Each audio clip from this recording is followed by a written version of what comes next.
أعوذ بالله من الشيطان الرجيم. بسم الله الرحمن الرحيم. الحمد لله رب العالمين، والصلاة والسلام وأشرف الأنبياء والمرسلين وعلى آله وصحبه أجمعين. قال رب اشرح لي صدري ويسر لي أمري واحلل عقدة من لساني يفقه قولي. سبحانك لا علم لنا إلا ما علمتنا إنك أنت العليم الحكيم. ولا حول ولا قوة إلا بالله العلي العظيم. السلام عليكم ورحمة الله وبركاته. Alhamdulillah, perbanyakkan kita syukur kepada Allah Subhanahu wa ta'ala di atas sekalian nikmat dan hidayahnya, dapat bersama-sama kita bertemu dan berkumpul pada pagi yang mulia ini di dalam sebuah majlis zikrullah, yang mana hadirnya seseorang di sebuah majlis yang mengingati Allah, maka diampun akan sekalian dosanya. Mudah-mudahan dengan keberkatan yang demikian, sekalian dosa kita diampunkan oleh Allah, sekalian dosa orang tua kita diampun oleh Allah, sekalian dosa ahli keluarga kita diampun juga oleh Allah Subhanahu wa ta'ala. Amin ya rabbal alamin. InsyaAllah pada pagi ini kita akan menyambung kembali pengajian kita mengenai kalimah la ilaha illallah pada muka surat 36. Dan insyaAllah sebentar lagi kita tidaklah habis lewat sangat. Biasa kalau kuliah subuh saya lajak sampai 7.30, tapi yang ini mungkin saya lajak sikit je lah. Syuruk pukul berapa? 7.10. Saya lajak 5 minit 7.15. Minta maaf lah sebab lagi saya ada program di Masjid Asang Kumbang. Pukul 8.30 saya kena ada sana dah. Jadi saya pun nak balik rumah bersiap dan sebagainya untuk program di Masjid Asang Kumbang. Jadi kita tak boleh nak lajak seperti biasa. Jadi kita lajak sedikit sahaja pada hari ini insyaAllah. Dan telah menghikayat oleh Imam Ar-Razi rahimahullahu ta'ala bahawasanya ada seorang lelaki yang wukuf di Arafah dan adalah pada tangannya 7 biji batu. Ini ada seorang lelaki, kata Imam Ar-Razi, lelaki ini wukuf di Arafah yang baru-baru dijalankan oleh saudara kita di Makkatul Mukarramah, yang mana mereka melaksanakan haji. Jadi bila mana wukuf di Arafah dan pada tangannya tersedia 7 biji batu, maka dia berkata, ya ayyatuhal ahjar, ishhadu li anni ashhadu an la ilaha illallah wa ashhadu anna muhammadar rasulullah. Hai segala batu, saksi olehmu bagiku bahawasanya aku menaik saksi bahawasanya tiada Tuhan melainkan Allah, dan aku naik saksi bahawasanya Nabi Muhammad itu pesuruh Allah. Jadi dia meminta batu menjadi saksi. Batu yang dia pegang tu menjadi saksi keimanan dia, menjadi saksi bahawa dia sedang melakukan ibadah lillahi ta'ala.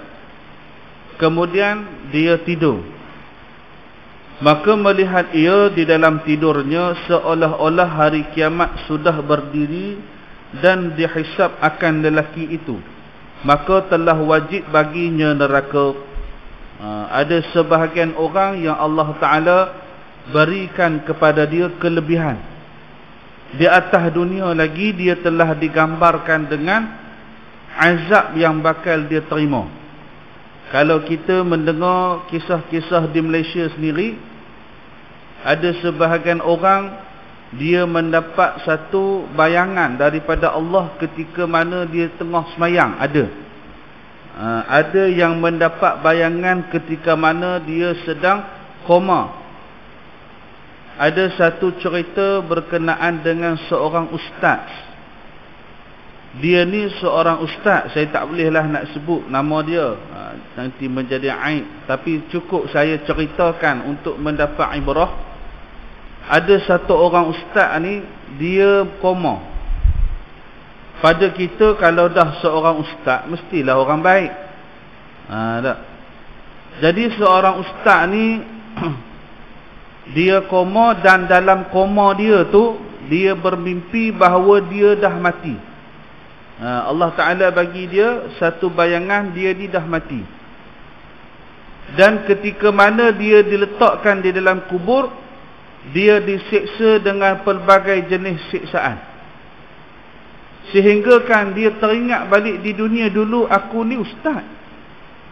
Pasal apa yang aku masuk kubur ni kena siksa ni?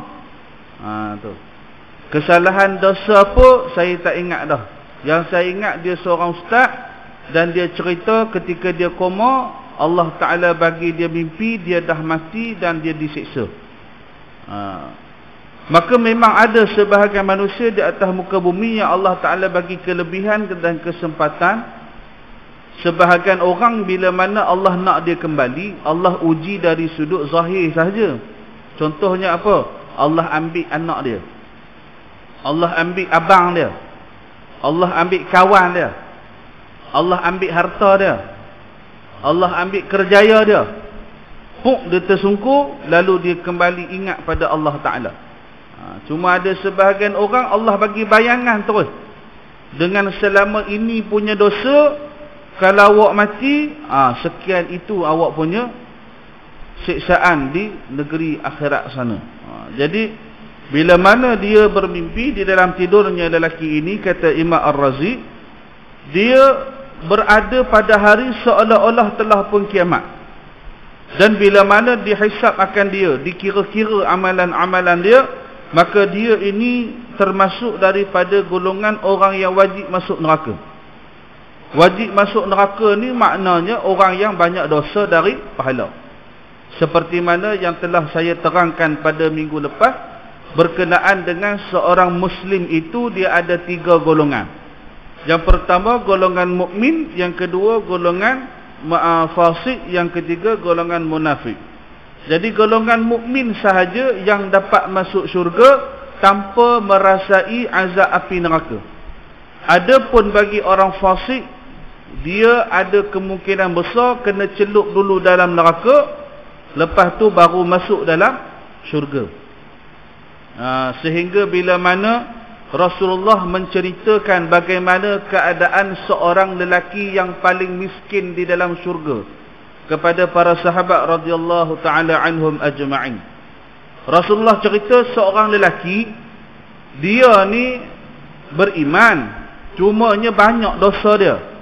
Maka dia ni dicelupkan dalam neraka apa semua dulu, kemudian dia dimasukkan ke dalam syurga Allah Subhanahu wa ta'ala. Dan dia ni sebenarnya lelaki paling miskin di dalam syurga. Bila mana dia masuk ke dalam syurga, Allah Ta'ala bagi kepada dia mahligai dan tanah. Bukan besar syurga dia nah. Besar syurga dia tu besar lagi, tapi dia punya tempat tinggal dia tu, rumah dia tu, Allah Ta'ala bagi keluasan dia daripada Yaman sampai Syria. Tu tanah dia. Kita tanah berapa? Seekar pun kita rasa besar dah. Seekar kalau bos biji rumah kira banglo paling kaya. Ni tanah dia daripada Yaman sampai Syria untuk mahligai dia saja. Kemudian Allah Ta'ala bagi kepada dia 70 bidadari. Maka dia pun menjerit, "Ye, aku adalah orang paling kaya." Sehingga semasa Rasulullah bercerita, Rasulullah tergelak ketawa sampai nampak gigi geraham.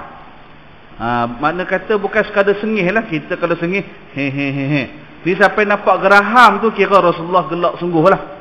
Cuma bukan gelak macam kita ni gelak lalai.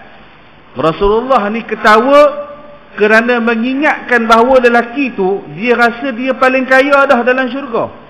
Rupa-rupanya pada hakikatnya dia paling miskin sekali. Tu. Boleh jadi dia ni orang yang fasik. Orang yang dulu banyak buat dosa. Cuma dia ada lagi iman dalam hati dia dan ada lagi amalan baik. Cuma dosa ni banyak pada pahala. Kalau orang munafik tak ada harapan dah lah. Orang munafik ni sama macam orang kafir. Memang pada zahirnya atas dunia ni kita jagalah. Kita jaga nyawa dia. Kita tak bunuh, tak halal darah dia. Kita jaga harta dia, tak dijadikan sebagai ghadimah. Kita jaga keluarga dia sebab dia orang Islam.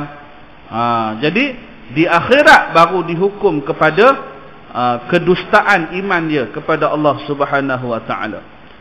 Jadi maka lelaki ini dia orang beriman, dia orang Islam, tetapi dia ada dosa di sisi Allah, maka dibawa akan dia kepada satu pintu daripada neraka Jahannam. Maka datang satu batu daripada 7 batu itu mencampak akan dirinya atas demikian pintu itu. Jadi dia ada pegang 7 biji batu. Salah satu dari 7 biji batu tu terjun masuk dalam neraka. Maka bila mana pintu tersebut mencampak dirinya sendiri ke pintu neraka, maka berhimpun segala malaikat azab atas mengangkat akan dia. Maka tiada kuasa mereka itu. Jadi nak bawa dia pergi masuk dalam neraka, malaikat tak boleh nak angkat. Allah Ta'ala tak izin. Nak campak dia masuk dalam neraka pintu hak pertama. Maka yang kedua kalinya dibawa pada pintu yang kedua, maka datang batu yang kedua seperti yang pertama itu juga. Batu yang dia pegang tadi itu, yang kedua pula masuk dekat dalam pintu neraka. Maka demikianlah sehingga 7 pintu. Neraka ni dia ada banyak, tapi pintu utama dia ada 7. Maka dalam pintu yang utama ini, satu pun malaikat tak boleh nak bawa masuk. Sebab daripada batu yang menjadi saksi keimanan dia tadi ni dah menyerahkan diri dahulu mewakilkan tuan dia. Maka demikianlah sehingga 7 pintu dibawa akan dia kepada arasy. Maka difirmankan oleh Allah Subhanahu wa taala, hai hambaku, telah engkau saksikan segala batu itu, maka tiada ia mensia-sia akan hak engkau. Dan aku naik saksi atas syahadah engkau atas mentauhid akan daku, masuk olehmu akan syurga. Maka tak kala hampir ia daripada pintu syurga, maka tiba-tiba segala pintu terselak, maka datanglah syahadahnya, la ilaha illallah, dan dibuka akan sekalian pintunya, maka masuklah demikian lelaki itu, wallahu a'lam. Jadi kesahihan cerita ini berpandukan kepada yang diriwayatkan oleh Imam Ar-Razi rahimahullahu ta'ala. Maka sama ada nak percaya ataupun tidak, wallahu a'lam, berada di bawah kuasa takbir Allah Ta'ala.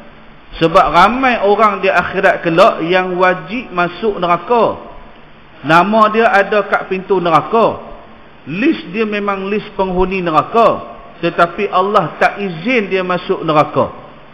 Dia mendapat syafaat tertentu sama ada daripada amalan dia, ataupun orang-orang, ataupun daripada rahmat Allah Subhanahu wa ta'ala. Dia ni tak ada siapa nak tolong dia. Ulama pun tak syafaat dia, kawan pun tak syafaat dia, anak pun tak syafaat dia dan sebagainya. Maka dia ni disyafaatkan oleh Allah Ta'ala sendiri. Allah punya kasih, Allah punya rahmat, walaupun wajib dia masuk neraka. Tapi kita jangan terlalu berharap bahawa orang itu adalah kita. Kita kena sentiasa beribadah seolah-olah kita ini nak sangat jadi ahli syurga. Dan memadalah kelebihan kalimah la ilaha illallah Muhammadur Rasulullah itu bagi orang yang menuntut kemenangan dunia dan akhirat. Cukuplah Islam menjadi satu kejayaan kepada kita dunia dan akhirat. Jangan cari satu kebahagiaan dan juga satu keindahan yang lain selain daripada Islam. Sebab dalam Islam ni, kita dapat susah pun Allah Ta'ala sayang, kita dapat yang senang pun Allah Ta'ala sayang. Allah Ta'ala bagi kita sekalian nikmat ni. Yang pertamanya adalah ujian. Itu pertama, nikmat ni. Yang kedua adalah Allah Ta'ala nak bagi kita gembira. Bagi orang yang betul-betul mengenali hakikat kehidupan dunia, dia tahu bahawa dunia ni sementara. Bagi orang yang tak tahu, rugilah. Dia rasa macam, alah cukup dapat dunia ni pun sedap dah. Tapi orang yang benar-benar memahami hakikat dunia, dia tahu bahawa nikmat yang dia ada ni sementara. Allah nak bagi seronok-seronok sekejap saja. Nikmat yang abadi, nikmat yang sebenar adalah di dalam syurga. Maka untuk kita orang yang nak masuk syurga, Allah Ta'ala bagi teaser dekat kita. Perasan tak kalau saya ambil contoh cerita Mak Kilau lah. Orang yang jadi berpusu-pusu tengok cerita Mak Kilau tu, dengar kata kutipan 25 hari 80 juta, boleh tahan tu. 80 juta 25 hari, nak cari mana?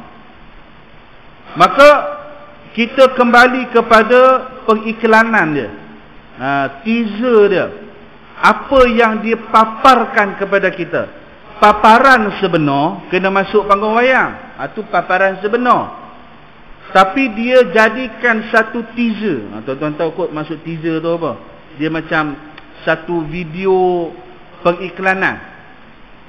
Dalam video pengiklanan tu, bukan dia ambil video lain pun. Dalam cerita tu juga. Dia ambil petik sikit, dia boh jadi teaser. Kita pun tengok teaser, tak boleh jadi kata, kena tengok juga. Pasal tengok teaser pun seronok dah. Boleh bayang kalau tengok cerita, lagi seronok. Tu dia punya periklanan dia, gambaran dia. Maka Allah Ta'ala ni nak bagi kita gembira, Allah bagi iklan lah ke atas dunia. Allah bagi menikah, sedap tak menikah? Sedap. Allah Ta'ala bagi boleh kereta, sedap tak ada kereta? Sedap. Allah Ta'ala bagi boleh ada pangkat, ada darjat, ada pekerja, sedap tak? Sedap. Tapi kesedapan itu baru teaser saja bagi orang yang memahami hakikat. Baru pengiklanan, baru secebih nikmat Allah Ta'ala petik daripada syurga, buh mai tang kita. Kita pun makanlah roti canai pagi ni contohnya. Kita pun kata Allah sedapnya roti canai ni. Walaupun kesedapan itu berbeza di antara orang yang buat. Ada yang sedap tang roti, ada yang sedap tang kuah, ada yang sedap tang air dia dan sebagainya. Maka kesedapan itu adalah satu bentuk periklanan daripada Allah. Allah nak bagi tahu, ni kalau engkau benar-benar beriman, benar-benar ikhlas, beribadah pada aku, nescaya yang dalam syurga lagi sedap daripada ini. Itu sebab bila mana kita menikah, kita rasa, seronok nikah, sedap nikah ni. Bayangkan di dalam syurga yang nak hidup juta-juta tahun, Allah Ta'ala bagi ribu-ribu bidadari. Dalam ribu-ribu bidadari, setiap harinya, bila mana bersama dengan dia, kembali anak dara. Bersama dengan dia, kembali anak dara. Dan usia kita akan kekal, ijma' ulama' sebut di antara 30 ke 33 tahun bagi lelaki. Sebab dia kata umur seusia Nabi Isa. Jadi Nabi Isa ni seusia dia 30-33 lah anggaran itu. Tu bagi lelaki, perkasanya kita. Jadi tahun ni sambut birthday ke 30 kalau di dunia. Tahun depan birthday ke 31. Tahun depan lagi birthday ke 32. Tapi dalam syurga setiap tahun sampai juta-juta tahun sambut birthday usia yang ke 30 itulah. Kekal sampai bila-bila abada-abada, wallahu a'lam. Kemudian bila mana kita makan pula, makan benda yang sama, tetapi setiap suapan itu lebih sedap yang akan datang, yang akan datang, yang akan datang. Suapan pertama sedap, suapan kedua lebih sedap, makanan yang sama.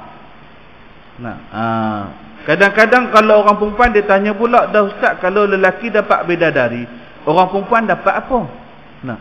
Dapat beda darah ke?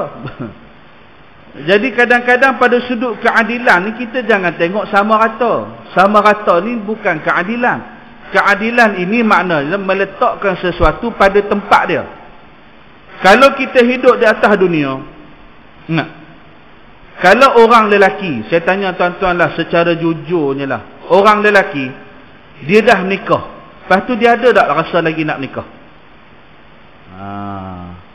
Kalau tak jawab tu makna kata ada simpan perasaan lah tu, lama dah simpan.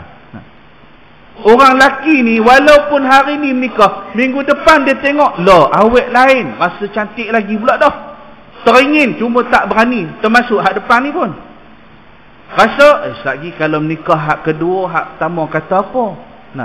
Jarang-jarang boleh nak menikah lebih pun. Kalau orang perempuan dia menikah dengan suami dia, ada tak dia nak cari lagi suami? Tak ada dah, suami tu lah.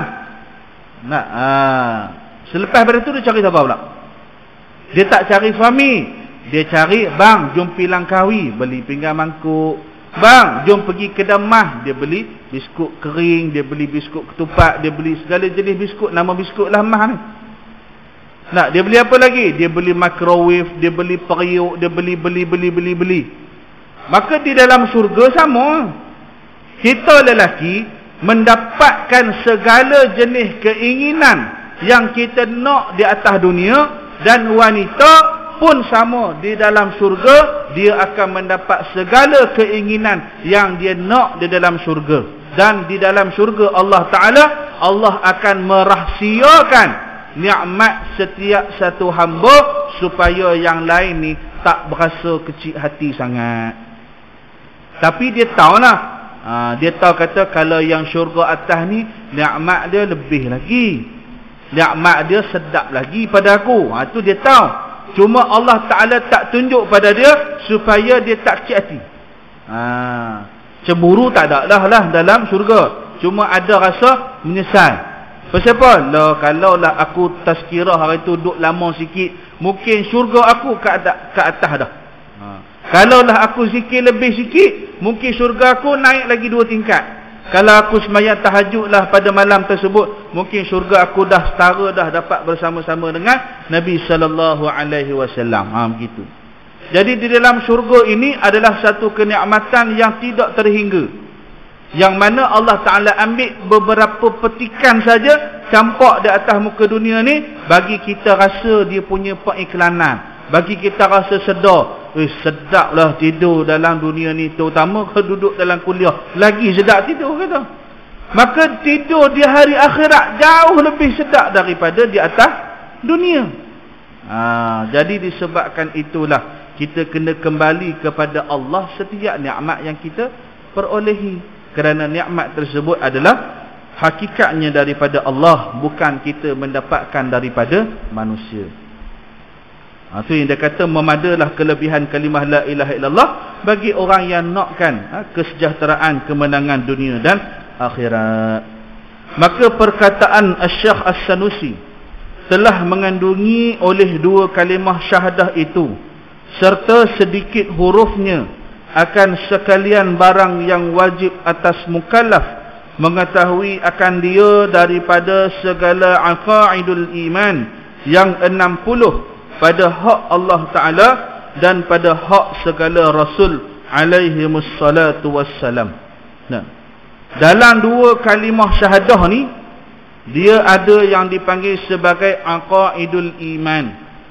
Aqaidul iman ni makna dia terikatnya pada keyakinan kita. Keyakinan kita ini terikat pada sesuatu. Terikat kepada apa? Ni yang dia kata barang yang wajib atas mukallaf. Mukallaf ni siapa dia? Orang Islam, orang baligh, orang berakal, orang merdeka. Ni orang mukallaf. Maka dia ini bila kata beriman pada aqaidul iman, dia kena tahu hak Allah dan Rasul yang 68. Ada sebagian ulama sebut 50, ada sebut 64, ada sebut 68. Ada apa dia tu aqaidul iman? Kalau tuan-tuan mengaji sifat 20 wajib bagi Allah, sifat 20 mustahil, 1 sifat jaiz, sifat bagi Nabi, sifat mustahil bagi Nabi, rukun iman, rukun Islam, 4 mazhab, Itulah aqaidul iman. Kena terikat pada semua, jangan tertinggal walaupun satu. Jadi total dia kalau kita tambah, sekurang-kurang boleh dapat 50. Jadi perbahasan ulama' yang menjadikan dia 64, 68 dan sebagainya. Cuma di sini pengarang menyebut sebanyak 68 pada hak Allah Ta'ala dan hak sekalian Rasul. Jadi bab aqaidul iman ni, kalau dia kata saya ni beriman pada Allah Ta'ala, saya ni baru-baru ni pun 2 ekor saya tumbangkan contohnya, tapi tanya dia aqaidul iman awak beriman tak? Lepas tu dia tanya balik, aqaidul iman tu apa dia? Fail lah. Tak tanya dia balik, awak tahu sifat 20? Tahu sifat 20? Baca sifat 20. Boleh baca. Okey, bagi satu saya makna yang awak faham daripada sifat 20. Kalau dia boleh terang, insya-Allah benarlah dia ini berkaitan dengan aqaidul iman. Benar-benarlah terikat pada keyakinan dia kepada Allah Subhanahu wa taala. Jadi akad ini adalah satu ikatan simpul mati kita pada Allah yang mana jangan pernah dibuka. Kalau buka, murtad jadi dia. Jadi dalam bungkusan aqaidul iman ni ada 68 benda tadi itulah. Sifat 20 wajib, sifat 20 mustahil dan sebagainya. Maka adalah ia 24 hurufnya. Kalau tuan-tuan kira pada la ilaha illallah Muhammadur Rasulullah, maka ia 24 hurufnya dan malam dan siang itu 24 saat. Malam dengan siang ni ada 24 saat. Saat ini ada 2 maksud. Yang pertama maksud dia adalah satu bahagian ataupun satu juzuk daripada masa. Itu maksud saat. Kalau kita hari ini panggil saat lah, tapi kita menggunakan perkataan saat ini untuk menghitung detik. 1 saat, 2 saat, 3 saat, 4 saat. Jadi saat ini makna yang pertama adalah satu bahagian masa. Tu. Maksud yang kedua adalah hari yang ditentukan, hari yang ditetapkan oleh Allah Ta'ala. Apa dia? Hari kiamat. Jadi di dalam pemahaman ini boleh jadi dua-dua, tapi yang lebih memaksudkan di sini adalah berkenaan dengan malam dan siang. Jadi kalau kata satu malam boleh jadi 1 saat. Cuma di sini pengarang menyebutkan ada 24 huruf dan malam dan siang itu ada 24 saat. Mana kata dalam seharian ini ada 24 jam. 1 jam dikira sebagai 1 saat, satu bahagian masa. Tu. Maka tiap-tiap satu huruf daripadanya mengkafarahkan akan dosa 1 saat. Bila mana kita menyebut kalimah la ilaha illallah Muhammadur Rasulullah, satu huruf itu menjadi kafarah kepada dosa kita selama 1 saat, iaitu pada 1 masa. Kalau ikut pada kitab ni 1 jam lah. 1 saat ni dia boleh jadi banyak bahagian masa sebenarnya ikut pada pembahagian.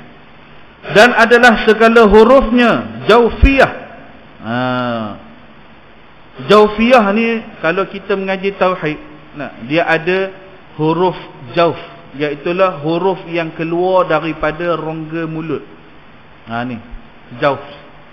Jadi bila mana kita baca kalimah la ilaha illallah Muhammadur Rasulullah, tak ada satu kalimah pun yang terbit daripada halqum. Tak ada. Tak ada satu huruf pun yang terbit daripada lelangit. Semuanya terbit daripada jauf. Iaitulah la ilaha illallah Muhammadur Rasulullah. Jadi dalam sekalian huruf-huruf jaufiyah dipanggil sebagai huruf-huruf yang keluar daripada rongga mulut. Maka dibangsa bagi rongga. Dibangsa ni makna kata dibahagikanlah. Dibangsakan bagi rongga kerana mengisyarat kepada bahawasanya sayogia mendatang dengan dia daripada khalis rongga.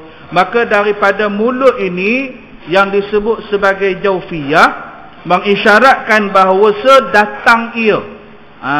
Sayogia dia ini mendatang daripada khalis rongga.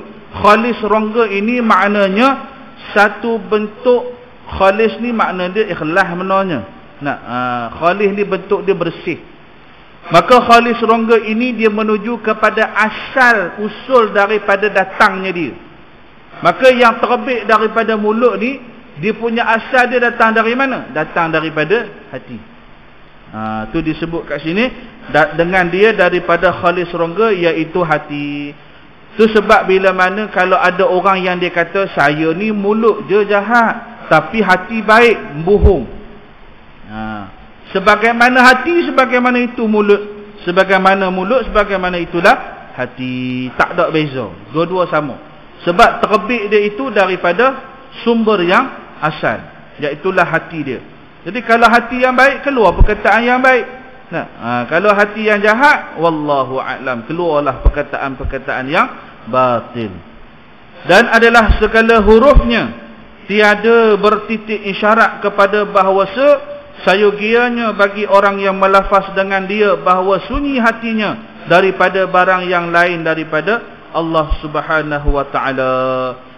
Daripada huruf-hurufnya itu yang tiada bertitik isyarat membawa satu makna kepada orang yang melafaz bahawa bila dia sebut sahaja la ilaha illallah dalam kehidupan dia, hati dia tidak akan pernah sunyi daripada Allah. Mana kata hati dia ini sentiasa ingat pada Allah lah. Orang yang hati dia sunyi pada Allah. Kalau haiwan mati lama dah. Tu kalau haiwan. Haiwan ini mati dia bila? Mati dia ketika mana berhenti ia daripada zikrullah. Sama ada daripada zikrullah mulut ataupun zikrullah hati. Berhenti dia daripada zikrullah, mati dia. Tu kalau haiwan. Sebab haiwan ni tujuan dia dua saja. Yang pertama adalah untuk berzikir kepada Allah. Yang kedua adalah untuk memberi manfaat kepada manusia. Kalau dia ni dah habis manfaat dia, dan kalau dia dah tidak lagi berzikir kepada Allah, maka tamatlah riwayat dia. Berbeza dengan manusia, kalau dia tak berzikir pada Allah, mati juga. Cuma bukan jasad dia yang mati, hanya hati sahaja yang mati. Maka hati yang mati inilah membawa kepada pelbagai bahaya.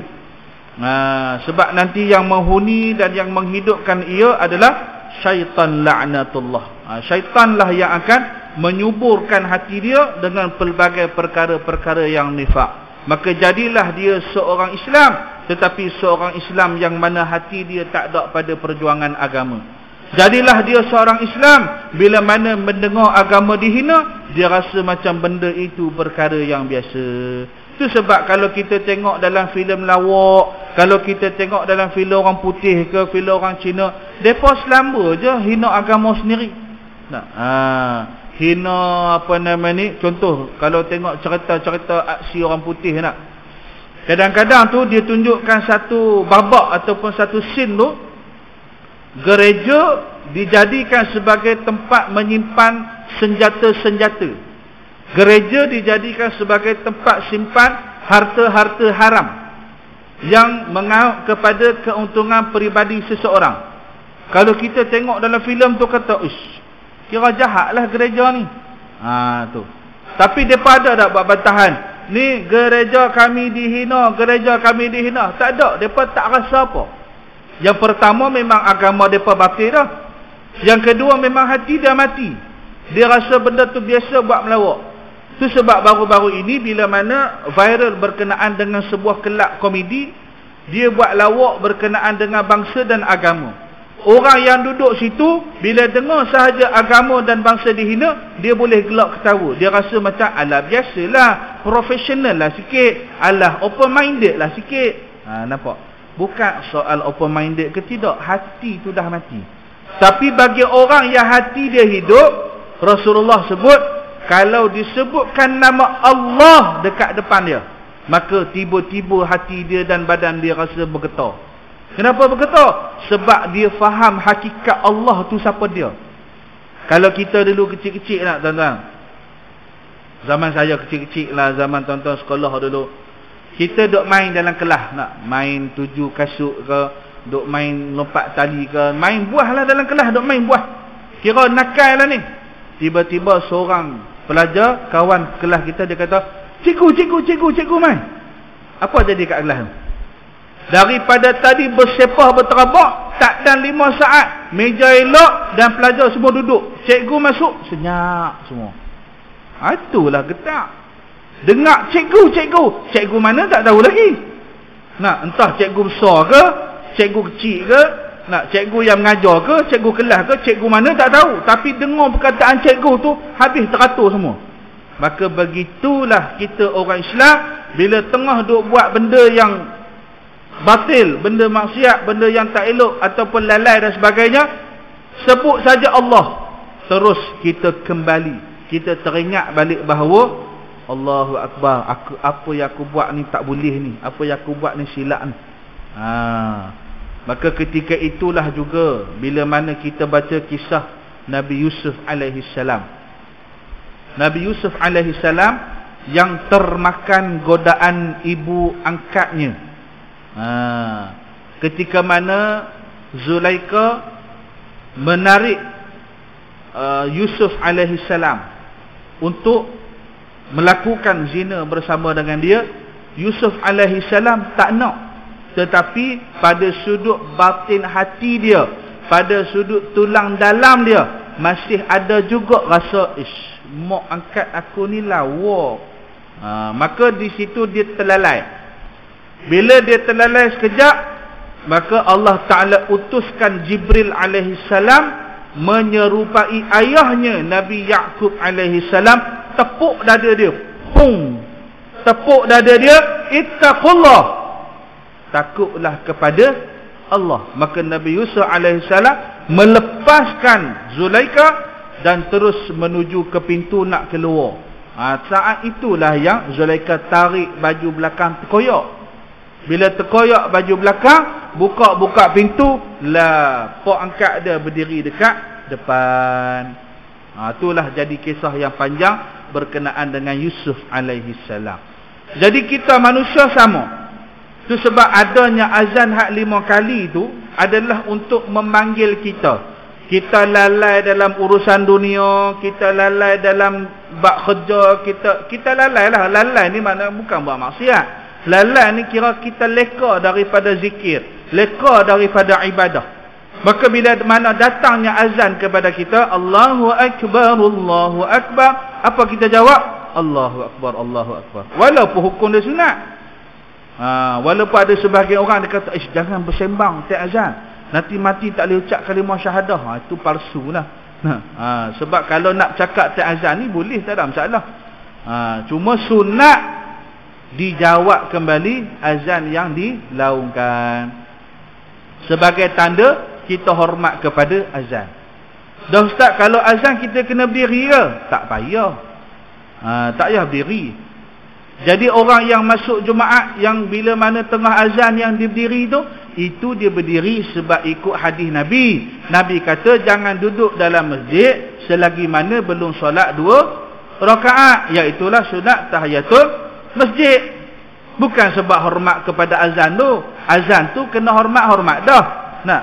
Tapi tujuan berdiri itu bukan semata sebab hormat pada azan tu, tetapi sebab dia masuk ke dalam masjid, kebetulan dah tengah azan, dia tunggulah sekejap. Tapi boleh tak kalau nak semayang? Boleh, tak ada masalah. Tapi sunatnya tunggu habis azan dulu, baru dia semayang sunat. Sebelum tu buat apa? Sunat jawab azan. Itulah kita mengetahui akan syariat kita, baru kita tahu nak beramalnya macam mana. Dan adalah ia 7 kalimah, kata Fakhrul Razi, kerana bahawasanya segala maksiat itu tidak ada melainkan daripada 7 anggota jua. Kalau mengaji dalam kitab Penawar Bagi Hati tak? Penawar Bagi Hati ni dalam kitab dia menerangkan berkenaan dengan 7 anggota yang dilakukan oleh manusia kepada dia akan maksiat. Yang pertama adalah 2 telinga. 2 telinga.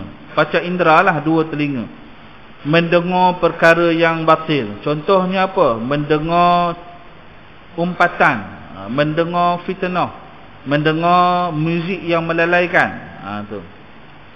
Iaitu 2 telinga dan 2 mata. 2 mata ini melihat pada yang haram, dan 2 tangan, dan juga 2 kaki, dan lidah. Lidah ni kita punya kalam lah, perkataan kita. Dan perut. Perut pun ada maksiat ustaz. Siapa tak ada. Dah kalau makan benda yang haram, pi mana? Kan pi pada dalam perut. Jadi makan yang haram itu masuk dalam perut, maka perut juga boleh jadi anggota untuk kita melakukan maksiat. Dan seterusnya adalah faraj. Faraj di sini termasuk orang lelaki lah, zakar samalah kemaluan. Jadi 7 anggota inilah yang sehari-hari orang duk buat maksiat dengan 7 ni lah. Dah ustaz, siku tak ada siku. Mana ada orang buat maksiat dengan siku, kan? Siku, lutut, rambut, orang tak buat maksiat dengan anggota yang itu. Orang buat maksiat dengan 7 benda ni saja. 2 telinga, 2 mata, dia punya mulut, ada sebahagian fuqaha sebut hidung pun termasuk. Lah, hidung pun masuk juga. Iaitulah suka mencium kepada haruman-haruman orang perempuan. Bukan minyak wangi hak dalam botol tu. Dia suka kalau lalu sebelah perempuan, dia suka cari bau orang perempuan tu. Haram tak? Haram. Guna apa? Hidung. Tu. Satu lagi, kalau Sayyidina Umar Al-Khattab, dia kata, Sayyidina Umar Al-Khattab ni keras sikit lah bahagian bab penjagaan hak ni. Cumanya pada sekalian umat Islam, menurut pada uruhnya tak ada masalah. Ketika mana isteri Sayyidina Umar Al-Khattab menawarkan diri untuk mengagihkan kasturi. Dalam Baitul Mal mereka ada kasturi untuk diagih-agihkan. Mana kata hak tu harta kerajaan lah, Baitul Mal, harta kerajaan, hak rakyat. Maka ada wanita-wanita Islam yang sedang kita kata apa, macam meletakkan kasturi dalam botol lah, macam itulah, sedang menimbang kasturi, menimbang-nimbang kasturi. Maka isteri Sayyidina Umar ni kata, bang, boleh tak nak join sekali dengan muslimat-muslimat tu, saya nak pergi timbang kasturi. Sayyidina Umar larang. Sayyidina Umar kata, tak payahlah, takut terambil hak orang. Macam mana boleh terambil hak orang? Jadi dia tanya balik, kalau kasturi ni fungsi dia apa? Fungsi dia mewangikan. Jadi bila mana kita guna fungsi dia, kita ngambil hak tak? Kalau kita guna fungsi dia, kita mengambil hak. Jadi Sayyidina Umar, dia punya berjaga-jaga. Dia tak nak bini dia bukan sekadar sentuh, bukan sekadar ambil, bau pun jangan. Sebab dia takut Allah Ta'ala tanya lagi besok, bau kasturi itu kamu ambil dah. Dan bau itu juga adalah hak kepada kerajaan dan orang Islam. Dia jangan kerajaan sekarang. Kerajaan sekarang kereta pejabat pun buat jadi kereta peribadi. Masa pejabat pun dia buat tengok YouTube. Komputer pejabat pun duduk buka Facebook. Ini benda yang berlaku. Jangan kata jabatan lain pejabat kamu. Siapa? Bila dia tak mengaji sungguh berkenaan dengan mana satu hak dia, mana satu hak Allah Ta'ala. Berlaku banyak. Benda-benda yang wakaf dan sebagainya. Tapi baru ni ada juga viral. Ada seorang ustaz daripada Indonesia tak? Dia kata kalau kita buat korban di masjid ni haram. Tuan-tuan ada dengar video? Dia kata haram buatkan masjid. Pasal ambil peralatan masjid. Sebenarnya apa yang disebut tu ada benar, ada yang tak lengkap. Bukan tak benar, ada yang benar, ada yang tak lengkap. Saya rasa tuan-tuan pun mungkin dah tahu dah jawapan dia. Tapi sajalah kita bahaskan sedikit. Bab wakaf masjid ni dia ada khususiah dan dia ada umum. Kalau yang khususiah tu memang kena guna untuk itu sajalah. Tapi kalau yang umum tak ada masalah.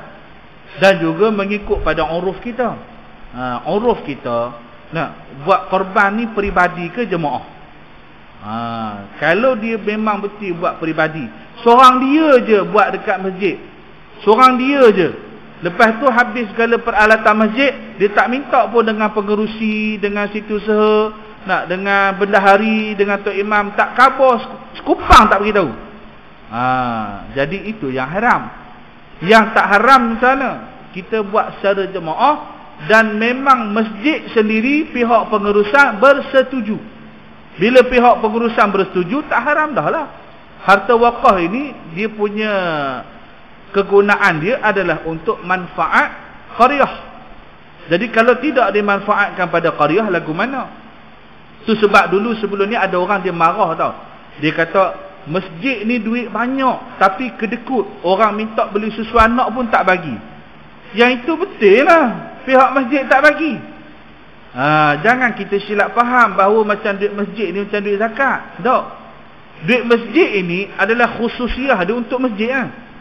Jadi ada orang dia kata masjid bina pagar besar-besar, mahal-mahal, canggih-canggih, tapi ahli qaryah tak cukup susu.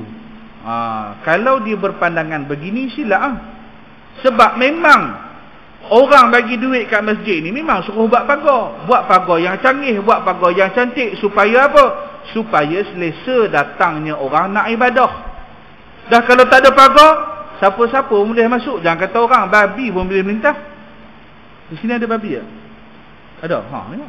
Dah kalau tak buat grill, tak beli peti besi dan sebagainya, macam mana nak jaga kemaslahatan masjid? Ni pun orang silap faham juga. Cuma pada budi bicara masjid, pada budi bicara masjid boleh kita gunakan untuk tu buat gerabak rezeki. Boleh, tak ada masalah. Tapi itu pun ada sebahagian pendapat kata tak boleh. Kalau nak buat juga gerabak rezeki, ambil kutipan yang lain khas untuk gerabak rezeki. Pun ada juga pendapat yang mengatakan demikian. Sebab memang duit masjid untuk masjid, untuk kemaslahatan qaryah, bukan individu. Jadi kalau dia kata apalah masjid di Kedekut, maknanya dia tak cukup faham berkenaan dengan fungsi wakaf.